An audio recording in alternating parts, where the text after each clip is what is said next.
नमस्कार साथियों, मैं अतुल कुमार दीक्षित और अपने चैनल एंकरिंग विद नॉलेज में स्वागत करता हूं। साथियों, हमारे चैनल पर बहुत से जो हमारे यूट्यूब के व्यूअर्स हैं वो कमेंट करते हैं कि सर, मैं पहली बार मंच संचालन करने जा रहा हूं, तो किन बातों का ध्यान रखें। मैं आपको बता दूं कि मुझे गाना गाने का शौक बचपन से था, बोलने का भी शौक बचपन में था, क्योंकि विचार आते थे मन में। मैं एकांत में रहता था, कुछ न कुछ सोचता था, फिर लगता था कि जो हमारे अंदर विचार हैं वो मैं लोगों तक पहुंचाऊं, और माध्यम क्या हो। और अगर मैं कहीं मुझे भाषण देने का भी मौका मिले तो एक आध बार मिलेगा, तो उतनी देर में मैं अपनी सारी बातें नहीं बता सकता हूँ, कह सकता हूँ। तो मुझे लगा कि सबसे अच्छा सशक्त माध्यम है अपने विचारों को। देखिए, वक्ता भाषण देने वाला आएगा, एक बार उसको मौका दिया जाएगा, अपनी बात कहेगा, चला जाएगा। लेकिन जो कि मंच संचालक होता है उसको पूरा समय मिलता है बीच बीच में बोलने का, और उस दौरान वो कुछ भी, यानी उसके जो भी अच्छे विचार हैं सोशल, वो लोगों तक पहुंचा सकता है। मुझे याद है, जब मैं बहुत छोटा था तो मेरे जो बाबा थे, मोहल्ले में सत्यनारायण की कथा थी, तो माइक था, तो बहुत छोटा था, मैं कक्षा 4 या 5 में पढ़ता था।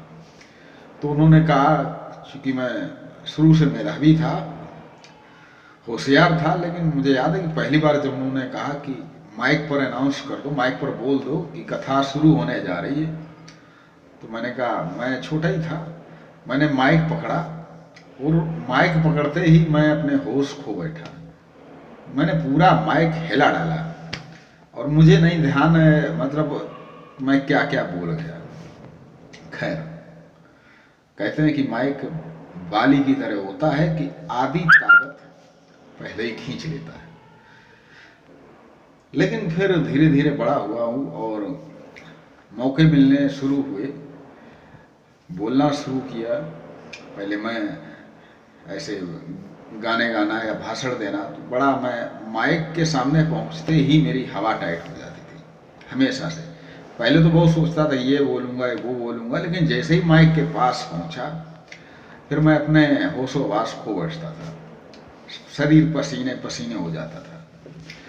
लेकिन फिर धीरे धीरे मौके मिलते रहे और अपने आप धीरे धीरे कॉन्फिडेंस लेवल बढ़ता गया।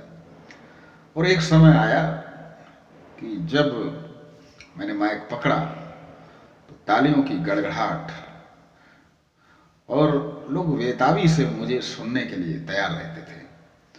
और दर्शक जो होते थे, जो वक्ता या जो प्रस्तुतियां होती हैं, उसको तो वो देखते ही थे, लेकिन उनको इंतजार रहता था कि कब प्रस्तुति खत्म हो और फिर बीच में मैं क्या बोलूं, उसका इंतजार करते हैं।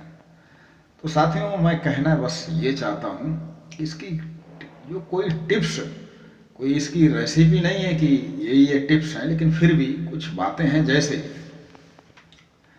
माइक पकड़ने के बाद आप अपने को वासा समझें। बिल्कुल भी जितने भी लोग बैठे हों, आप ये ना सोचें कि ये हमसे ज़्यादा बुद्धिमान है। और आपके पास जो भी अच्छे जो संस्मरण हो, प्रेरक प्रसंग हो, उनका जरूर प्रयोग करें। उससे क्या होता है कि बहुत लोग प्रभावित होते हैं। कॉन्फिडेंस लेवल बनाए रखें, बिल्कुल भी ना घबराएं। ये सोचें ही ना कि मैं कुछ गलत बोल दूंगा तो लोग क्या सोचेंगे। आप जो भी बोलें पूरी शक्ति के साथ बोलें, और हाँ, माइक को ठीक से पकड़ें। होता क्या है कि माइक को हम पकड़ते हैं तो अगर मुंह से दूर रहता है तो हम कुछ बोलते भी हैं तो आधी बात लोगों तक पहुंचती, आधी नहीं पहुंचती या क्लियर नहीं पहुंचती। तो माइक को जब भी पकड़ें तो थोड़ा मुंह के पास, और थोड़ा अभ्यास करें, योग वगैरह करें, जिससे कि ज़्यादा उसमें फूंक या हवा ना जाए। आप बोलें, शब्द ही आपके सुनाई पड़े। कॉन्फिडेंस, फिर उसके बाद आप कबाड़ा भी कुछ भी आप बोले भी तो ये ना सोचें कि लोग क्या कहेंगे। मौका मिला है तो आप बोलिए, दिल खोल कर बोलिए। हाँ, कोई विषय है तो आप उसकी तैयारी कर लें, स्क्रिप्ट बना सकते हैं, लिख सकते हैं, न्यूज़पेपर है, गूगल है या यूट्यूब वीडियो है, वहाँ से आप सामग्री ले सकते हैं। आप जो भी कार्यक्रम है तो उससे संबंधित जानकारी जुटा लें, क्योंकि जानकारी तो आपको होनी चाहिए, वो आपको पढ़ना पड़ेगा। बाकी आप बिल्कुल भी ना घबराएं। दूसरा, जो लोग बैठे हैं तो कोशिश करें कि जिस उम्र के लोग ज़्यादा हों उसको ज़्यादा ध्यान देना। बाकी जो भी वहाँ है किसी को ये नहीं लगना चाहिए ये सिर्फ बच्चों के लिए बोल रहे हैं।